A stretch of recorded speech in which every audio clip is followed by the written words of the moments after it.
அடுத்து வந்து இந்த கிட்னி கண் வந்து ஒரு மனிதன் மௌத்தான பொருள் அந்த கண்ணை எடுத்து தானம் செய்யணும். உச்சிரோடி சொல்லி கொடுக்கல மார்க்க ரீதிகள். அடுத்து வந்து ரத்தம் கொடுக்கணும். ரத்தம் உடம்புல உற்பத்தி ஆகுது. கிட்னி வந்து உற்பத்தி ஆகவும் இல்லை. இது ஒரு மனிதனுக்கு அல்லாஹ் 2 கிட்னியும் சரியாக தான் படைச்சிருக்கு. இந்த கிட்னி தானம் ஒரு இன்னொரு மனிதனுக்கு தானம் கொடுக்கறதுக்கு மார்க்கத்தில் அனுமதி இருக்கியா? அடுத்தது தானம் சம்பந்தமாக உடல் உறுப்பு தானம், இரத்த தானம் ஓகே, கண் தானம் மரணித்த பிறகு கொடுக்கறது அதுவும் ஓகே. இந்த கிட்னி தானம் என்னான்னு கேட்குறாங்க.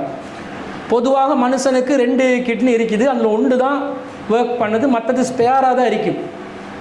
ஒருத்தருக்கு கிட்னி தேவைப்பட்ட ஒரு சூழ்நிலை இருந்தால், உயிரோடு இருக்கும்போது அந்த கிட்னியை தானம் செய்கிறதா இருந்தால் எந்த தரத்தில் அந்த மனுஷன் இருக்கிறார்ன்றது வந்து மருத்துவ பரிசோதனை செய்வாங்க. கிட்னி தானம் செய்கிற அளவுக்கு பாடி கண்டிஷன் சரியாக இருக்குதா என்றதை பார்ப்பாங்க.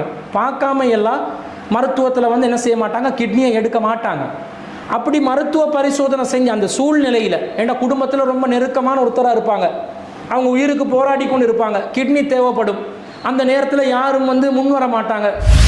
குடும்பத்தில் ஒருத்தர் தானாக முன் காசுக்கெல்லாம் கிட்னி வாங்க இயலாது, மார்க்கத்தில் உறுப்பெல்லாம் விற்க இயலாது. ஒருத்தர் கிட்னியை தானம் செய்கிறதுக்கு முன் வந்து அவருக்கு நாங்களாக விரும்பி மருத்துவ செலவுகள் பார்க்குறது வேறு விஷயம். ஆனால் ஒஃபர் பண்ண இயலாது. உறுப்பை ஒஃபர் பண்ண இயலுமா, நாங்கள் படைச்சதா இல்லை. அப்படி கொடுக்க வேண்டிய ஒரு நிர்பந்தத்துக்கு தள்ளப்பட்டோம் என்றால் அந்த நேரத்தில் மருத்துவ பரிசோதனை செய்வாங்க. 1 நாள் 2 நாள்லாம் செய்ய மாட்டாங்க, மாத கணக்கில் மருத்துவ பரிசோதனை செய்வாங்க. பல டெஸ்டிங் நடத்துவாங்க.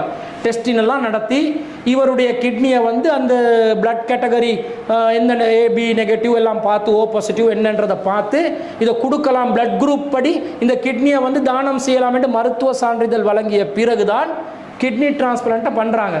அப்போ அந்த மாதிரி நேரத்தில் கிட்னியை கொடுக்கறதுனால மார்க்க ரீதியாக தப்பு ஆகாது. ஏனென்றால் நாங்கள் வந்து எங்களோட உடல்நிலைக்கு பாதிப்பு இல்லாத நிலையை நாங்கள் உறுதிப்படுத்திக்கிறோம். முடிஞ்ச அளவுக்கு நம்மளோட சக்திக்கு உட்பட்ட அளவுக்கு.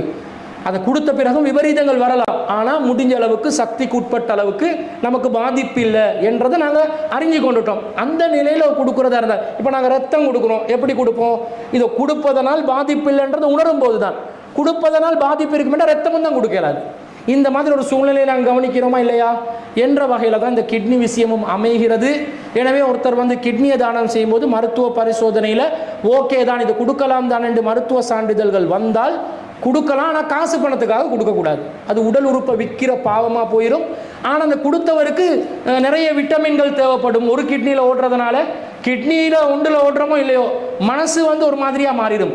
ஒரு கிட்னி போயிருச்சேன்னே நோயாகிடுவாங்க நிறைய பேர். அதுக்காகவே சில விட்டமின்கள் எல்லாம் என்ன செய்வாங்க, கொடுத்துட வேண்டி வரும், அதுக்கு செலவழிக்க வேண்டி வரும். அது தானாக இவருக்கு விரும்பி கேட்கக்கூடாது. அதை எடுக்கிறவங்க என்ன செய்யணும், அதை புரிஞ்சு கொண்டு நடந்து கொள்ளணும். அந்த வகையில் கிட்னி தானம் செய்யலாம். இது முடியாது என்று சொல்கிறவங்க என்ன சொல்கிறாங்கன்னா, அல்லாஹ் மறுமையில் எழுப்பும்போது உன்னை 2 கிட்னியோட தான் அனுப்பினேன், ஏன் ஒரு கிட்னியோட வந்தாண்டி கேள்வி கேட்டுருவான். ஏண்டா ஒருவர் எந்த நிலையில் மரணித்தார்களோ அந்த நிலையில் மறுமையில் எழுப்பப்படுவார்கள் என்று வருது. எனவே இது வந்து கேள்விக்குறியாகிற விஷயம் என்ற மாதிரி சொல்கிறாங்க. இப்போ இந்த விஷயத்தை பொறுத்தளவில் இவர் கிட்னியை கொடுத்த நிலையில் தான் மரணித்தார். நியாயமான காரணம் சொல்லலாம். ரத்தத்தையும் கொடுக்கக்கூடாது. ரத்தத்தை கொடுத்ததுக்கு எல்லாம் மறுமையில் கேள்வி, நீ ஏன் ரத்தம் கொடுத்தாய், உனக்கு தானே ரத்தத்தை தந்தேன், நீ எப்படி அடுத்தவனுக்கு கொடுத்தாய் கேள்வி கேட்டால் என்ன பதில் சொல்லுவோம்? ஒருத்தண்டு உயிர் ஆபத்து, உயிர் வாழ்கிறதுக்கு தேவை, அதனால் நிர்பந்தத்தில் நான் கொடுத்தேன் என்றது தான் இதே கிட்னிக்கும் பதில். அதனால் அது ஒரு மறுமையில் பஞ்சாயத்தாகக்கூடிய ஒரு விஷயம் இல்லை. ஆனால் உடலுக்கு தீங்கிழைக்கப்படும் என்றால் அதை தவிர்த்து கொள்ளணும்.